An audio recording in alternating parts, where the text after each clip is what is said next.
సైఫ్పై జరిగిన దాడి మమ్మల్ని కలిచివేసింది. బాలీవుడ్ నటుడు సైఫ్ అలీఖాన్పై జరిగిన దాడి తననెంతో కలిచివేసిందన్నారు కథానాయకులు చిరంజీవి, ఎన్టీఆర్.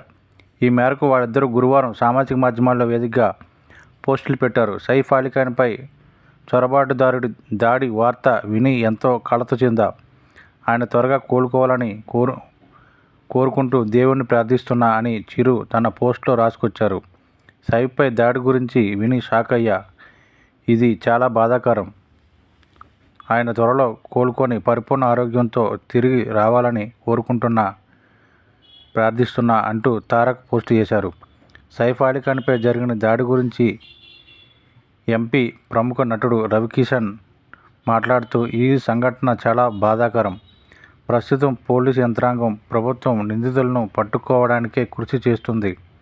నేరస్తులను త్వరలో పట్టుకుంటారు.